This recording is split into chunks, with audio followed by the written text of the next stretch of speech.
มีอาหารญี่ปุ่นจานหนึ่งเข้ามาเป็นกระแสในประเทศไทยนะคะทำให้ป้าป้อมนึกย้อนไปเทียบเคียง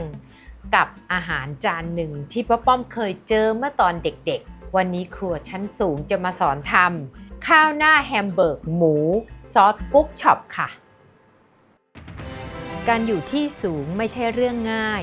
เพราะยิ่งอยู่คอนโดสูงๆก็ยิ่งห่างไกลจากอาหารวันนี้ป้าป้อมจะมาทำให้เห็นว่าครัวเล็กๆในคอนโดก็ทำอาหารดีๆได้ใช้งบไม่สูงและทำให้ชีวิตบนที่สูงขึ้นได้อีกขึ้นไปค่ะขึ้นไปครัวชั้นสูงกัน High Zone Kitchen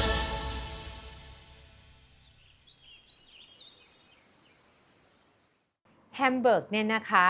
น่าจะหมายถึงเนื้อสัตว์ที่อยู่ในไส้ของแฮมเบอร์เกอร์นะคะตอนนี้เข้ามาเป็นกระแสในบ้านเรา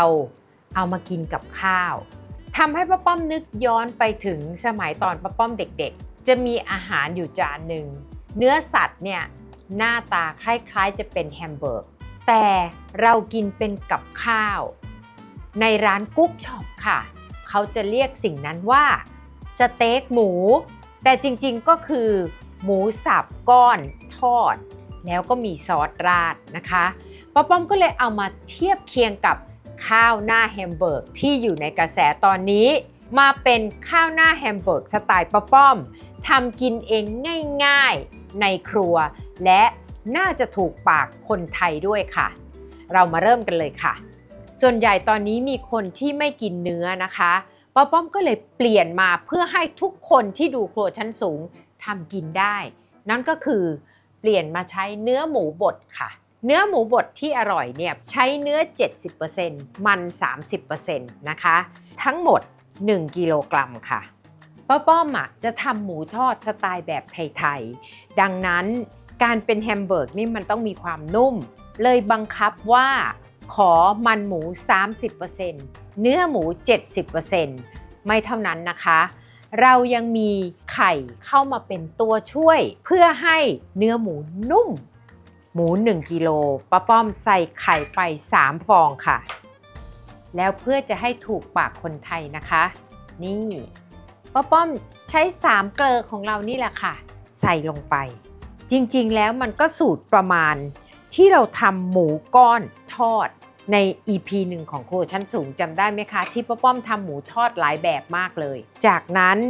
ป้าป้อมใส่ซอสถั่วเหลืองปรุงรสนะคะประมาณ3ช้อนโต๊ะนะคะ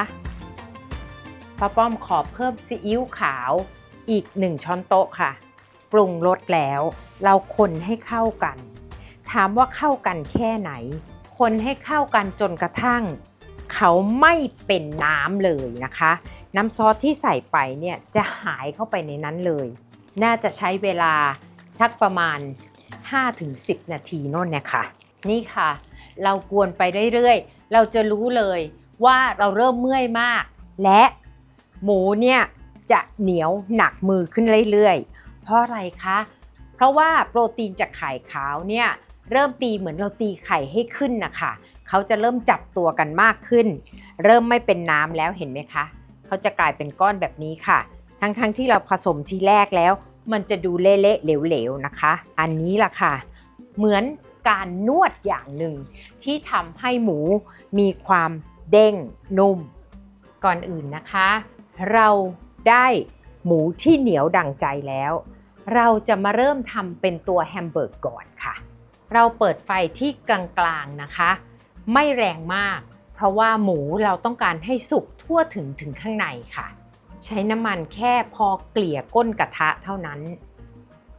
ซึ่งจะต่างจากตอนที่เราทำหมูก้อนทอดจำได้ไหมคะ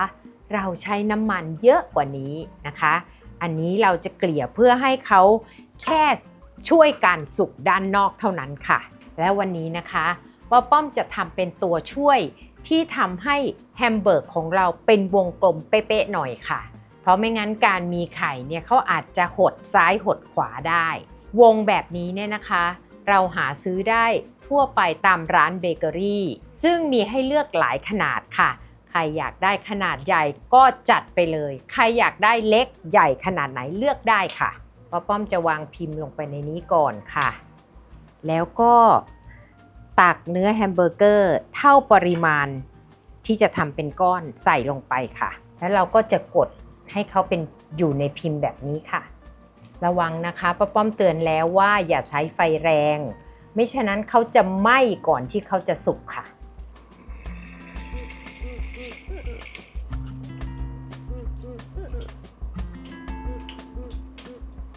เราเลือกที่จะทำหมูชิ้นหนาเนี่ยเราต้องใจเย็นนะคะใช้ไฟอ่อนๆให้สุกจากข้างในให้ทั่วถึง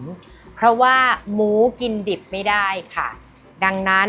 ป้าป้อมอยากได้ชิ้นหนาป้าป้อมก็ต้องใจเย็นๆในการทอดคือใช้เวลาค่อนข้างเยอะหน่อย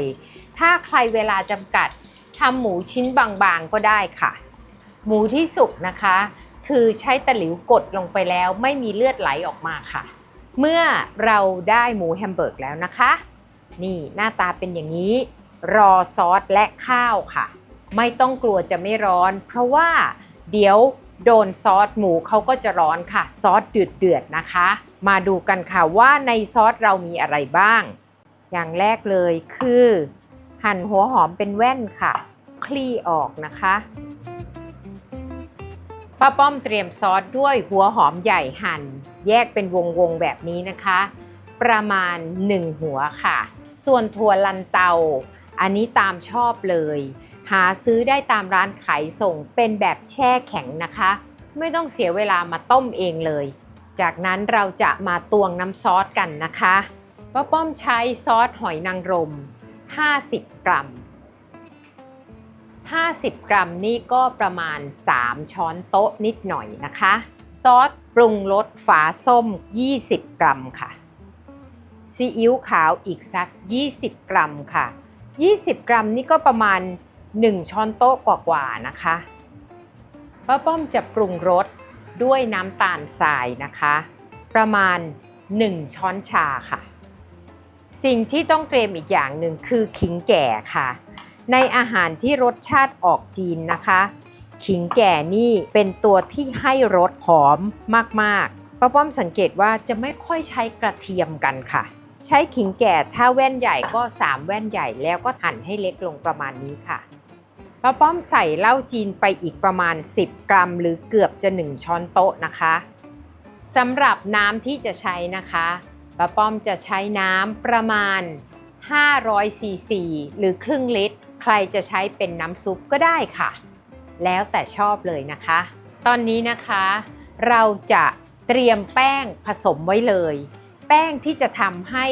อาหารจานนี้หรือซอสตัวนี้มีความข้นป้าป้อมใช้แป้งมันฮ่องกงผสมกับแป้งข้าวโพดในปริมาณที่เท่าๆกันค่ะใส่ลงไปในน้ำไม่ต้องมากนะคะแล้วก็คนให้แป้งละลายค่ะเอาละค่ะเมื่อเราเตรียมเครื่องเคราพร้อมแล้วเราลงมือทำซอสกันได้เลยค่ะป้าป้อมตั้งกระทะที่ไฟแรงนะคะป้าป้อมใช้น้ำมันที่ทอดหมูเอาแต่น้ำมันนะคะกรองเศษทิ้งไว้แค่นิดหน่อยก็พอแล้วจะได้ไม่มันเกินไปนะคะเราไม่เสียของเลยนะคะใส่น้ำมันลงไปป้าป้อมจะใส่ขิงลงไปก่อนเพราะว่าขิงเนี่ยโดนน้ำมันแล้วให้กลิ่นหอมนะคะเราให้กลิ่นแก่น้ำมันก่อนน้ำมันทอดหมูเจอขิงก็หอมมากนะคะเมื่อขิงส่งกลิ่นหอมเราจะใส่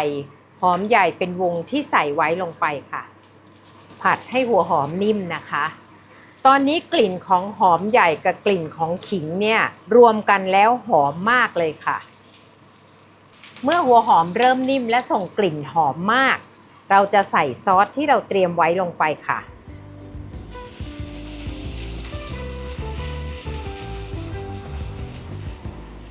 ใส่ถั่วลันเตาลงไปเท่าที่ต้องการเลยค่ะแล้วเราก็จะเติมน้ำ500 ซีซีที่เตรียมไว้ลงไปค่ะ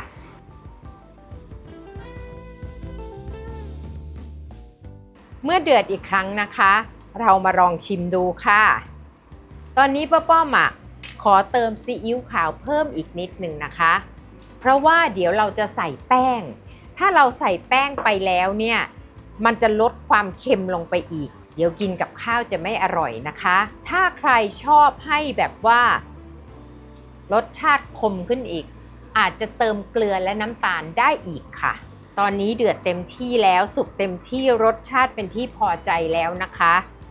เราก็กลับมาคนแป้งที่ผสมไว้แล้วค่อยๆใส่ลงไปค่ะการใส่แป้งต้องใส่ไปคนไปนะคะไม่อย่างนั้นแล้วก็แป้งจะเป็นลูกค่ะความข้นหนืดของน้ำนะคะอยู่ที่เราค่ะว่าเราอยากจะให้ข้นหรือบางแค่ไหนส่วนพริกไทยป่นอยากจะใส่ไปตอนนี้เลยก็ได้หรือจะมาใส่ทีหลังตอนเสิร์ฟก็ได้เช่นกันค่ะเราพร้อมจะจัดจานแล้วค่ะ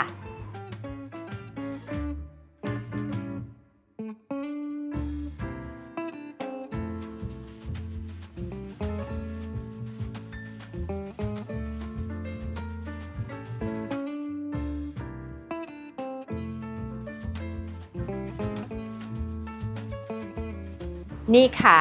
อาหารวัยเด็กของป้าป้อมหน้าตาจะเป็นประมาณนี้แต่เรามาปรับให้ทันสมัยขึ้น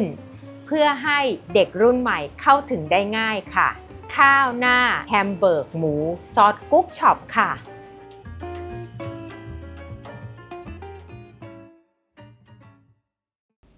เก็บครัวเสร็จแล้วก็มากดกระดิ่งกด Subscribe ไว้นะคะเพราะว่าครัวชั้นสูงยังมีอีกหลายเมนูจะได้ไม่พลาดกันค่ะ